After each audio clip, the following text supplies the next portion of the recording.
like to ask Coach Scott King to come forward and talk to us about the Red Devil.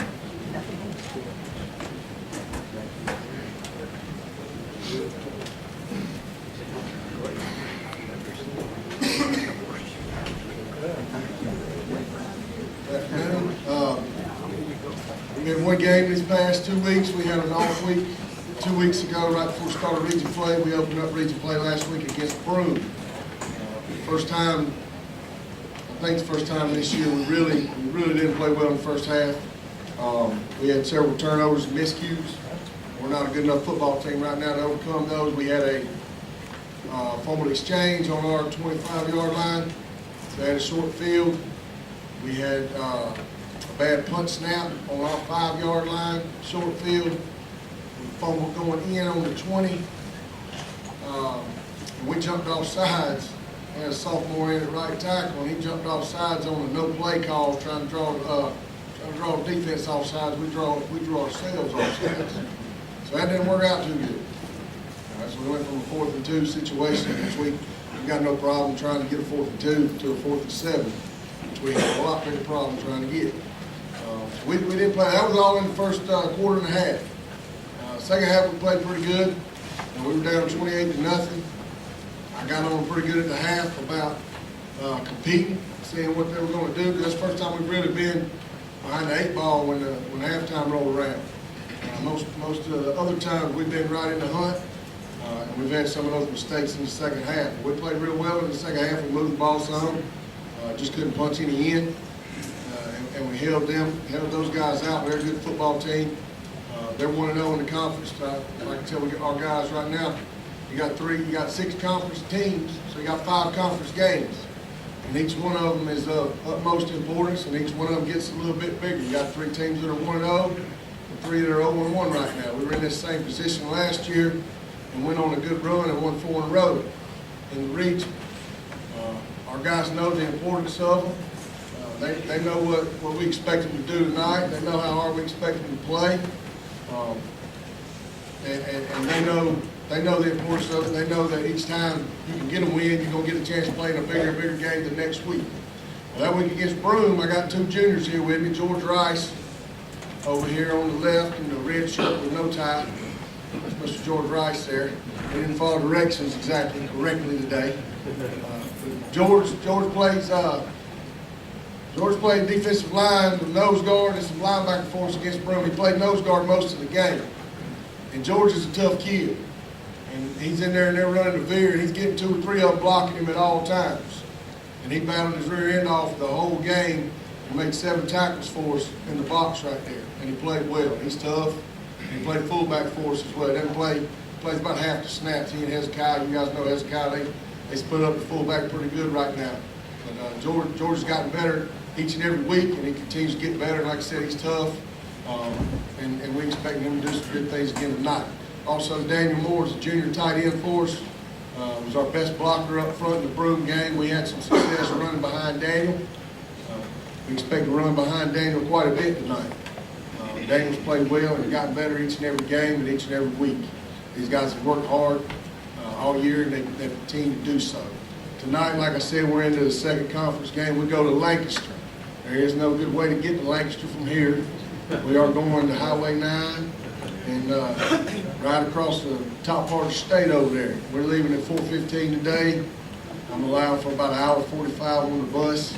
Hopefully we don't get caught by any logging trucks on 72 or school buses. You guys know what I'm talking about. Hopefully we'll get there in time to where we can really get off the bus and get unwound a little bit when you get some of those long trips. Lancaster's a real good football team. They're extremely athletic. They're 5-1 under a new coach. They're 1-0 in the conference. They beat Chester last week. So we're going to get back in the thick of things right here this week. We need to get it done tonight. Kids are prepared well.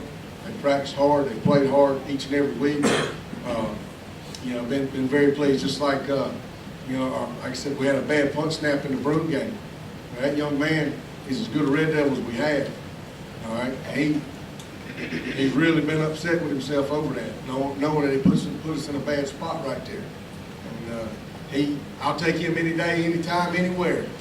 After practice this week, he was running extra sprints to make sure he was snapping good while he was dog tired and couldn't breathe.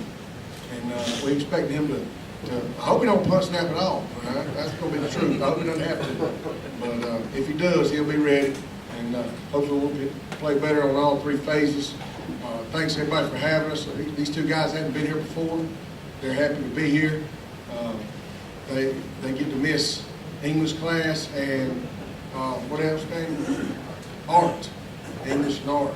So George is probably a little happier about missing English than Daniel is art. But you know, they're happy to be here. They enjoy coming, and we appreciate everybody having us. Good luck to you guys tonight. Good luck, Coach Liner, you guys, and Coach Nichols, you guys tomorrow. We're trying to be over there to see you. Thank y'all. Thanks, Coach King. Coach Lyons, Orange Rebel.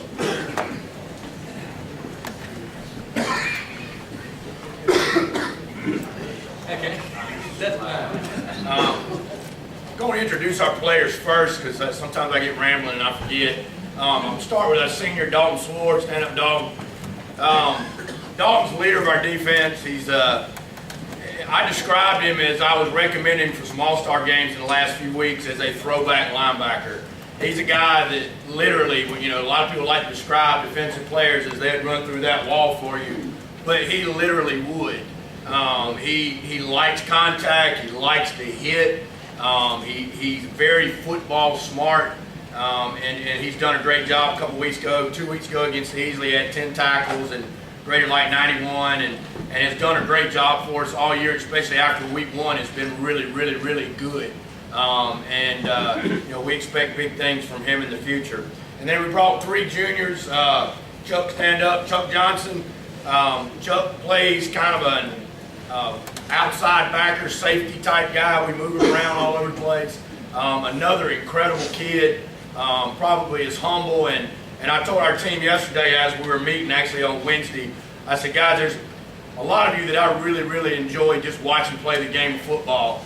But Chuck Johnson stands out to me every time I think about it. And it's for one reason. He never whines, he never complains, and he goes as hard as he can every single time, and he does it with a smile. And his attitude is one that is contagious. And it's awfully exciting watching him play the game and watching him do great things when, you know, he has every excuse. And I'm not going to get into that, but there's a lot of things that people don't know that he could easily just not do anything at all. And certainly be one of those guys that you read about in a negative way. But Chuck chooses to funnel that energy in a positive way, and is probably, you know, one of the best kids I've ever been around as far as just being a great teammate and so forth. Okay. Then we got Thomas Jones. I can repeat exactly what I just said about him. Okay. Enormously high character. Plays safety for us. Also plays receiver. You know, does a great job in the classroom. Does a great job everywhere. You know, people love to talk about these guys, and Thomas's name always comes up. Have you met Thomas Jones yet? I bet I got asked that 1,000 times, Thomas, when I took the job. Have you met Thomas Jones yet? I've met him. I know what you're talking about. You know, and that's exciting. And then I got Casario Whitmore here with us. Casario's our starting split end, and he also plays a good bit on defense. He leads our team in receptions and touchdown passes. An incredible athlete. You know, one that if, and I'm going to say this in front of everybody just because I don't care, one that if he will focus as much on his classwork as he does the other stuff, you'll read about him for a long time. And, you know, we've got a lot of guys that do that, and we're hoping that becomes contagious as well. 2 weeks ago, we played Easley, at Easley. Tonight will be the 5th game we've been on the road in the last 6 weeks, or excuse me, the 4th game, and then we're on the road again next week too, so we'll play 5 out of the last 6 on the road, which y'all know that can wear on you a little bit. It's nice to be at home and be in front of your home crowd, but we were able to sneak out a win against Easley. Chuck Johnson blocked an extra point that allowed us to win the game in overtime. Also, the fact that they had 10 people on the field helped as well. So, you know, that was nice. But, you know, we squeaked out a win against a team that, you know, they're decent, but, you know, we didn't play great, played good enough to win. And this past week, honestly, I think we played our most complete game. In the first half, it was 7-7, but we had botched a couple opportunities in the red zone and had a couple big penalties that brought a 70-yard run back and some other things. And, you know, it was a good week. We went in at halftime. And the cool thing, and all the coaches can attest to this, and I know a lot of you coached at some point in time in your life, but at halftime it was tied. You know, it's our homecoming game, but you could just tell from the attitude of the team that they felt like we were right where we were supposed to be.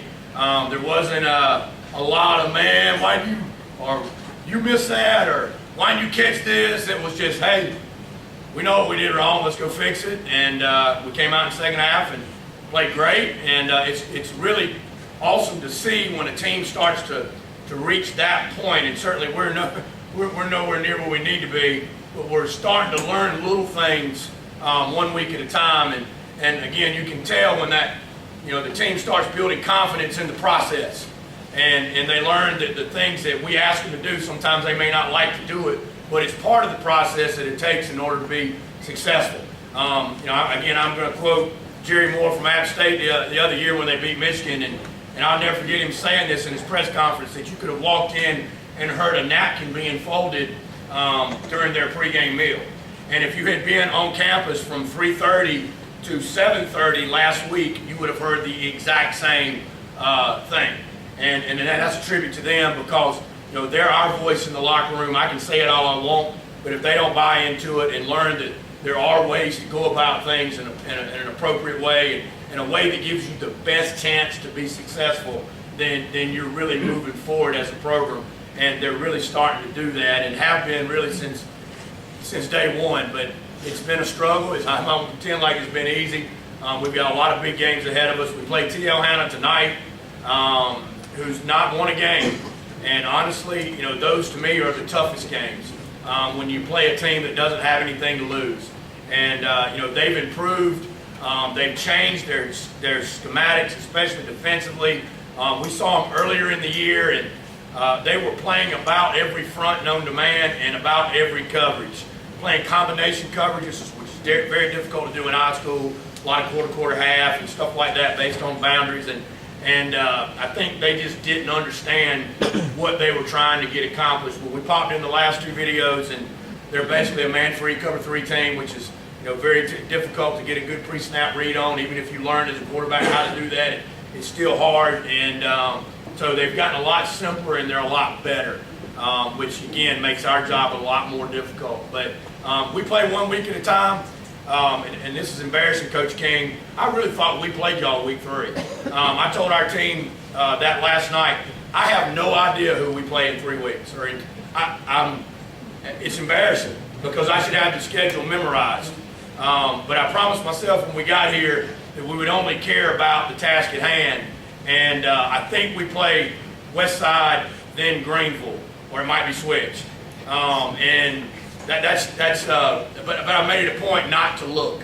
And I hope that our team would take that same attitude, is that our next game is our biggest game. We don't really care who we play next week. And that's an easier thing to say than it is to sell, especially when you got a team that's winless staring you in the face. But that's our goal. And I thought we played y'all week 3 and Malden week 4. I had no idea it was flipped. And I think either you or Billy called me and told me, Coach, I had the schedule wrong on the internet. For everybody to see, and that's embarrassing, but it's the truth. I had no idea. Thank y'all. We appreciate you very much. It's exciting to be here every week. I know the guys appreciate it, especially Chuck. That's as much barbecue as I've ever seen any human eat. But that's pretty good. Okay, thank y'all. Thank you.